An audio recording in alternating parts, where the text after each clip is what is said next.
everybody. Welcome to Mommy is Thriving. I'm your host, Sami Galbo. Today we have my friend Amy Nesbitt on with me.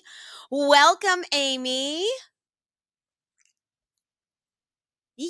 Thank you I'm so so much. It's good to be excited. here. Amy and I have been talking off and on for weeks and weeks and weeks, and finally we sit down and finally get to record. So excited for that. I swear, there was like 2 weeks time where Amy and I just spoke candidly for about 2 hours a week, just because we were like, yeah, and this, and we just had a lot of synergy. So we made it work. Hopefully, I wasn't like your annoying friend from Florida. She's Mom like, life. my Floridian's calling me again. Um, My in-laws are in God, you Florida, so understand us. we had a connection. Same. It's the same. All right. Well, awesome. Well, thank you so much for being on with me today. I'm so excited. Like I said, we've had a lot of conversations before. So I'd love to start by grounding us like in your story. Can you tell us a little bit about your journey as a mom, as a coach, as a woman navigating all of our seasons of life and seasons of change? I think that would help our audience. I'm going to try to be as short as possible, but by day, I am a full-time corporate working mom. Did the big tech life living in Silicon Valley for 18 years. I was at Apple doing finance stuff, so give me a spreadsheet and I can manage all that, right? But during COVID was when this whole other side of me I felt like unlocked because I needed more stuff to do apparently than work from home full time and help the kids school from home full time and all the things. I started a YouTube channel just to capture our joys instead of focusing on the crappy things that were happening during that time and figured, even if it's just the grandparents that watched because we didn't get to spend as much time with them as we would like to or how we would like to, that's okay. And that just kind of morphed into other things over the course of time. And now my main channel is called This Japanese American Life because I am Japanese American. My parents are from Japan. My kids are multicultural. So it's kind of a way to pass that side of their heritage down to them, as well as I kept getting conversations or questions of like, Amy, how do I make that like really delicious Japanese dish your mom or you make? Or if I'm going to Japan, like what do I do? Where should I go? All the questions. So I went, you know what? I'm just gonna start talking about this stuff. And people really liked it and it incorporates my mom life. And as I did that, so many people at work and with other moms conversations were how the heck do you manage all this other stuff on top of being a mom on top of working full time and all this stuff, which was a really important conversation for me to have because that creative outlet for me, because remember I do like spreadsheets and financy like corporate stuff, right? This was my outlet, my creative side of things, and I loved it. And I felt like even though there was more things that I was doing, it lit me up and it actually helped me thrive more. And it was just a stepping stone to conversations with people, with my family to say, I want to spend more time doing this stuff. How can we kind of figure all of this out? And that led to more things. Like, I love books, so I have a book YouTube as well. And all of that came back to Whole Wellness Mamas. I think hopefully you feel the heart or hear the heart behind it of I want moms to thrive. And so often we get lost, especially as working moms, in that serving all the other people, whether it's our families or our work or whatever, but we deserve to feel whole also. So that is where Whole Wellness Mamas was born. And then Summits, I saw other people doing it and went, you know what? I follow a lot of people. I know a lot of people that I want to share with others and with moms. So that's what happened. And we're in the third year of Whole Wellness Mamas Summit. So that was my as short as possible No, I love it, I love it, I think story. that something that resonates so much with me is, like, going from surviving to thriving, right? And that was a conversation it's funny, I actually had that conversation with my girlfriend this morning at my daughter's preschool, who's also in finance, so that's very funny. I feel like you 2 would get along so well. So she is total type A like us, like, very on top of everything, and she's like, I haven't figured it out. Like, I haven't figured out the how to go from just surviving to thriving. And she's like, I'm really trying to take the time to have self-care and everything else. She's like, and I just can't figure it out. And I'm like, I need to have you on the podcast. And then I need to have all my friends that I've made through the podcast journey on also. So we can all be like, we're here for you, mama. We got you. We got your back. We can do this. We can all be thriving together. Right. Like, it's such a struggle. It really truly is a struggle that we all have. Like, we're all just trying to figure it out, right? But having these, like yeah, go ahead, go ahead. Mhm. And you see I was gonna say, in this social media world, right, you see all the highlights, you see all the, "Oh, is that what I'm supposed to be like?" And you compare, but there's so much more that we don't see, and I think that was my heart of people.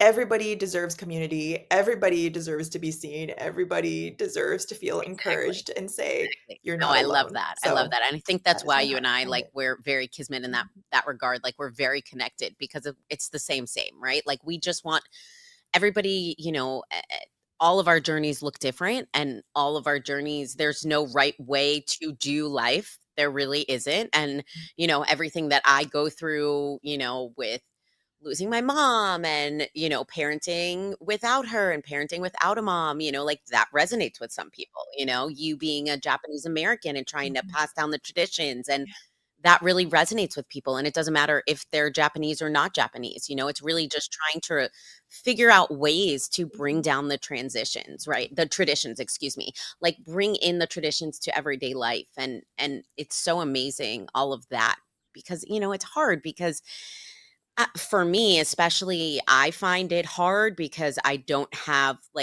I have my mom's cookbooks, right? So I have those that kind of feel like it's a piece of my mom that I have in my home and I can go through and try and make things that she made. But there's a part of it that kind of gets lost when it's just a cookbook, right? Like I wish she was there in the kitchen, but every time I do it, I kind of feel like, yeah, okay, she's here with me, right? Like her chicken soup. Like for me, that's one that like yeah, that's a very much a mama yeah, bear thing to do, so, like, that is one of those moments that totally connects me with her. yeah. Yeah, I feel like there's so much that can connect us with food. Yeah. So I'm totally digressing now because yeah, food is a huge thing, and that's why I wanna write this children's book, and if I say it enough, it's going to Exactly, happen. exactly.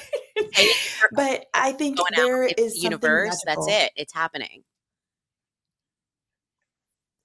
Yes, I'm throwing it out there because I am actually working on it, um, but there is something magical in the memories, in, like, the smells, the tastes, the all the things, and the intergenerational connections that happen through food and passing down of food, and when you were talking about your mom and, it's there are things that get lost over time, but there's also some magical things that, like, when you make it, the feeling that you get and, all these things to be able to then pass it on to your kids, and it's fantastic. So, I love food. We Food love is a love food. language for me. So, it is for my children too. Sorry. I'm like, Melissa moved my words, and then they're just moving, all my words are moving. Press the space bar, it'll stop. Now go back up, please. Sorry. Um, yeah, no, food is my love language. No, you're good. And I feel like it's becoming my children's love language too. Like my daughter for sure. Like she is very much like I have a nanny. A nanny always makes my nanny always makes ice pops for my kids. And it's become one of those things that they're like, "Can I have," and they call it a Ka ice pop because it's Callie and Ka, like that's what they call her. And they all ask for this Ka ice pop. So like even when kids come to my house that don't live in my house, right? Like friends and neighbors or whatever, they all know Ka ice pop. And like it's like They're asking that's our thing in our questions. house. Like everybody knows. And like Yeah. they're fantastic. It's like yogurt, it's like all natural, organic yogurt with organic berries, with some honey and a little bit of elderberry syrup because the illnesses that have Awesome. started. We are in week Immune 2 system. of school over here down in sunny South Florida, and there were 11 cases in one class of the 1st grade of flu A. Really? 2 weeks into school, 11 cases. Already? Right? It's still summer It's and technically, for right? me, it's like the So PTSD from COVID. Anytime there's a sniffle in my house, I'm like, "Oh, no, the world is ending. We have a sniffle." And my husband's like, "Sam, we are okay. It is a sniffle. Kids get sniffles. It is fine." I'm like, "Get those ice pops out. We need some elderberry syrup. We need some vitamin C. We need all of the oranges. Let's keep on keeping on. We will not have you." keep on keeping on, that's all we I can I do. can't. I can't. Please. I'm like, quarter 1 of the school year just started. Like, we cannot have an illness yet. My girlfriend's kid was home the entire 2nd week of school this week. I'm like, I can't. It's just like, oh, yes. So food. Yes. Right? I know. You and I Oh, this is the problem when Amy and I talk, as now all of our listeners understand, that we go on 85 tangents and we're not gonna actually stick to our conversation, but I think that's what makes us entertaining. I'm pretty sure people would just watch us for hours, Amy. I'm like, like you and I can just go off and off. y It this is, is real life, you know? It should be like you're exactly, sitting exactly. You're in a at our conversation with us. kitchen Okay. counter with us. We're having our coffee. We're having a little coffee talk. We make it work. It's so funny though, because it's like if we were at my kitchen counter, there would be 8,000 things that would distract me in the middle of our conversation. So like our conversation would digress because of the ADHD nature of my life and my home. And then I would be like, "Oh, I need to go through this pile of mail. Okay. Oh my God, what is this?" And then we'd go into that conversation. So like, yeah, I think our listeners are like, okay, where You have know, they the gone? kitchen Don't worry counter about it. It's fine. We're at our kitchen counters. yeah, the kitchen counter was the hot spot that I talked about in a summit interview with someone else because they're like a decluttering coach, right? So when they ask me, "Where's your hot spot?" I'm like, "Oh, the kitchen It's the counter." mail Mhm. pile. It's the It's where mail pile. everything Like, why is it lands. that my husband and I can't figure out a way to take the mail pile, go through the mail as soon as the mail gets there, and throw out whatever we don't need, and then figure out what we do need, go through it, and then throw it out? Like, what? Why does it sit there? Why? I don't, because I might need that credit card application that's for the 0% that I don't need because nobody needs any more credit card. Really, like, yeah. Okay, those I'm really good at tossing. It's the stuff that I punt down the line, where I'm like, "Oh, I'll Mhm, deal with that mhm. later, but I'm gonna put it here so I Right, exactly. remember." That's what I do too, right? Like, so I remember, but that's where our OneThrive boards need to come in, Amy. We need to just write it down on the OneThrive board so then we can cross it off the OneThrive board to be like, "I did that." I did that with my kids, like, I had to do something with, like, their camp forms or something, and I wrote everything I needed to do on the board before I went to Europe, and then when I came back, I did all of it and, like, checked it all off, and I was like, wow, I did that. It was like the gymnastics registration, the camp forms, the doctor thing, like all the that you actually have to fill out because not that part of life has not become digital yet. We'll get there, right? We'll get there. All right, There's something about right? checking It's the off well, things and that's that and that's the joy of the OneThrive units, right? Like you're actually having a tangible list that lives on your wall that you can really just put a line through. Am I right? It's just cathartic. and you put the mail into the mail thing, Yep. mail holder, I don't know, file folder, Exactly, then it can and come get off the it out of kitchen the way. counter. Look at that, Amy. I just solved both of our lives at the same time. Mhm, That mhm. was amazing. All right, so talk to me a little bit. I'm gonna rewind and like get back to our combo for one sec because okay, you talked a lot about how that's like your passion and that you really like to help families and your work with women and moms and whole wellness. where did that passion, like, really ignite from? Like, has it just always been there and you've just been in finance, so, like, you couldn't have the creative side so much? Or was there, like, a defining moment for you? Like, how did that where did that come from? Yeah, I don't think there's a defining moment. I have no idea where it came from, but I think it has been ingrained in me from a young age. And I I think because of how I grew up, multi-generational encounters have been really, really important. So my parents are from Japan, Mm, and we used to go back every year over the summers, going back to where I don't know. I can't even think of when I started, right? But the elders are a very important thing, deep respect, right? And I remember I'm going back to the cooking, but I remember being with my aunts and my grandma, like cooking and doing all these things. And as we're talking about shaping the young and the old and doing all the things together, right? I remember some people are going to be like, "What? You went to school over the summer in a different country?" But there were a few summers that I went to school in Japan. It was like a month because I was there. Anyway, their timeline is different than our school timelines. But I used to walk. This was elementary school. I used to walk by my, well, not by myself, with like a few friends my age, right? And we'd go like a pretty good distance to school. There were no adults, but that was like a normal thing. Or, I saw all these different things that other countries do, and I love traveling. So I've seen, my fair share in my career as well as just personal. Like I studied abroad in college. And so I think all these experiences have shaped me in wanting to live a life in which going back to our thriving, right? In which we're thriving and we're not just stuck in this work, work, work mentality, which I think in the US, that is a very common thing. And um, I think I've reflected on this a lot of how can we bring the good that we see in other places and take the good that we have here and blend those together. And I think a big part of doing that is also sharing what we've learned with other people. And as I work with people, not just in, like my whole wellness mamas realm, but I've worked with interns, I've mentored, first generation college students at my old work and rotational people and all that kind of stuff. And with kids, I love volunteering at my kids' schools. I think it all just kind of comes back to like, how do we make society better, right? I know that's like a very lofty goal or hope, but I think there is a part for all of us to play, and I think that takes multi generations interacting with all the different generations because people that have lived way longer than us have things to teach us.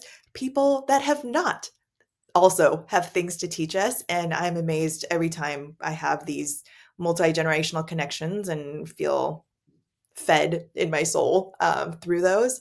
So I don't know if that answered your question. I kind of went on a questions though, tangent Amy. Like again. they're so they're enlightening. They really are because it's so true to who you are, you know.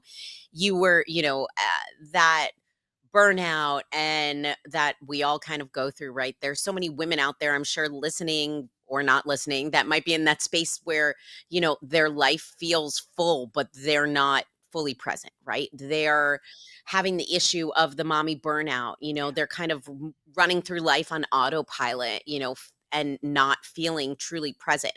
And I think that that's so hard for so many women, moms, society expects so much from all of us that we can all just do all of the things and be all of the places, and you, it, it's not feasible, right? Like you can't balance all the balls in the air, Mhm. you kind of have to juggle sometimes. And I say sometimes there are days where I'm like, either I can choose to have my hair clean, my house clean, or my children clean. Usually it's the children, right? But have you personally ever felt that mommy burnout yourself, and like what helped you kind of shift out of that? I mean, I think, personally, it's hard to recognize when you're going through it yourself. And I think it's kind of one of those things that we look at after and you're like, oh yeah, no, I was totally very burnt out then. And here's what I kind of did to help myself. But talk to me a little bit about you in that situation. Like, have you ever been there? How do you get yourself out of it and all of that?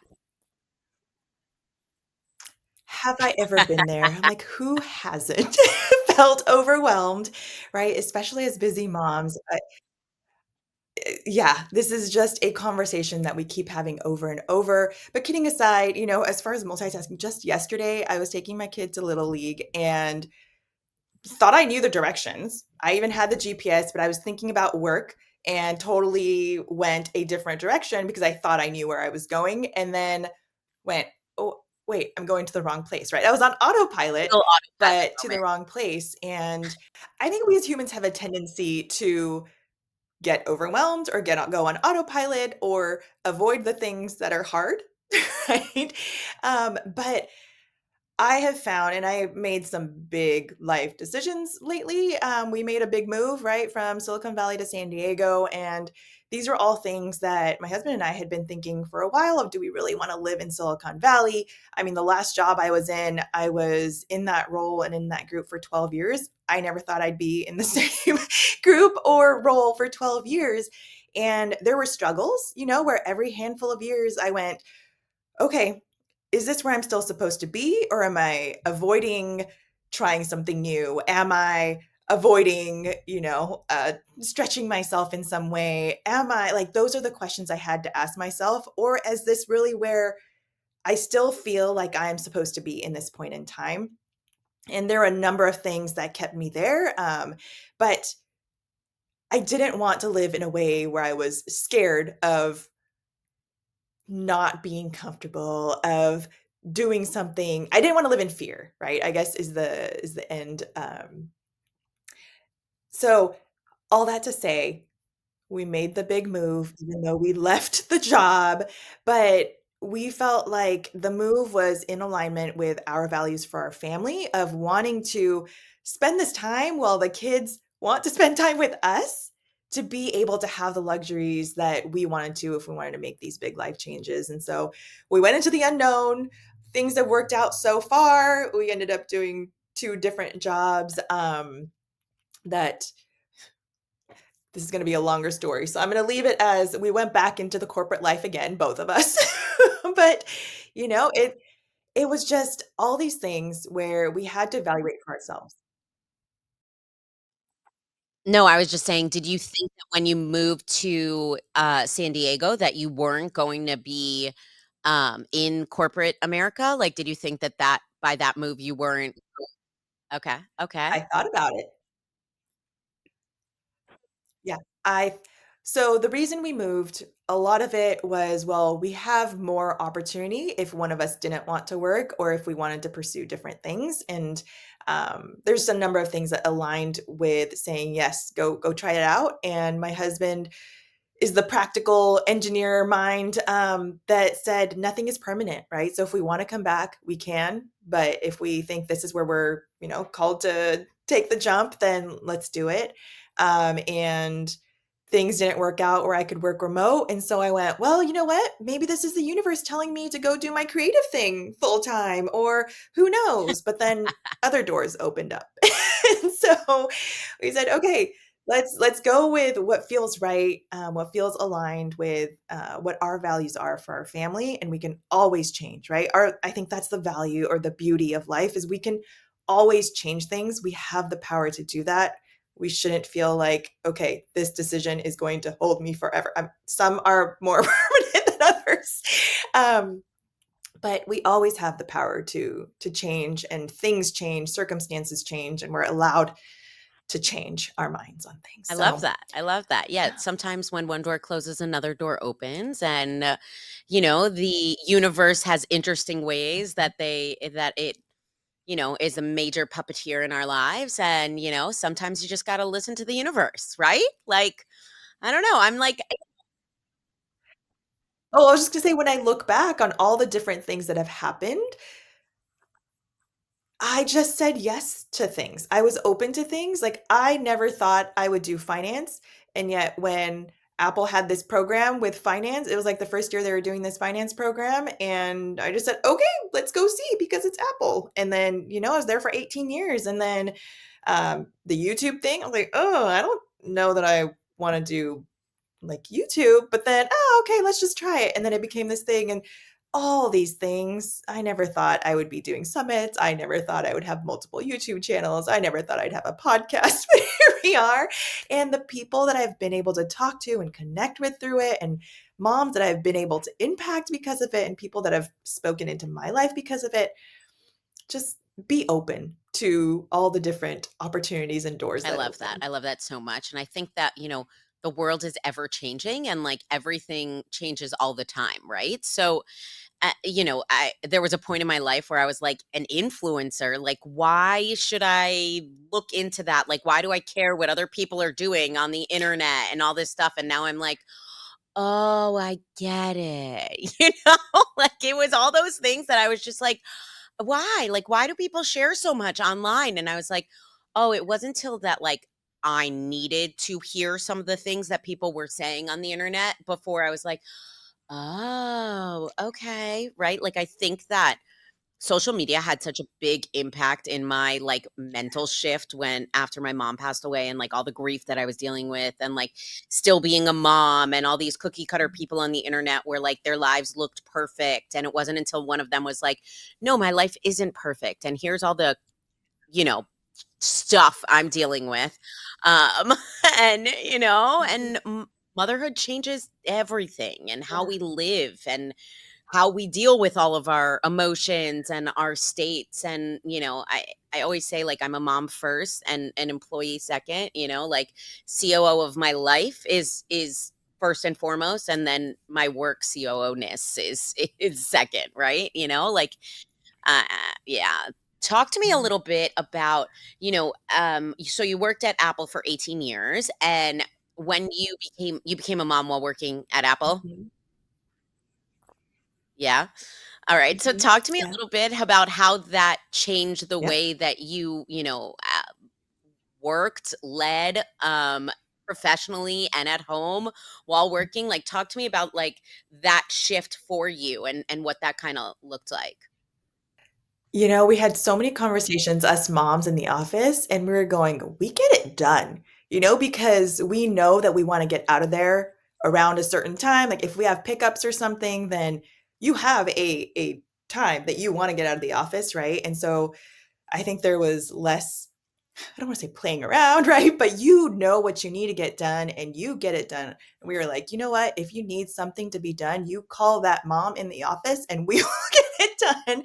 We will corral people, make it happen.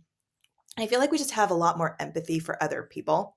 You're kind to the people that could be having a rough freaking day. You just never know what people are going through, right? And not to say that that is just moms, but I think since becoming a mother and since having my meltdown moments, like, oh my gosh, my kids are just driving me crazy, and that pours into other parts of my life. I have a lot more empathy for people, and I have a lot more patience for people to say, okay, even though they snapped at me, maybe it wasn't me. Maybe there are other things going on for them. And professionally, it's I think I have you said mother first, work second, and I think there are a lot of things that we have to figure out professionally for ourselves of where our lines are, what are the things that we are willing to do because some people started at the same time as I did and they moved up fast, right?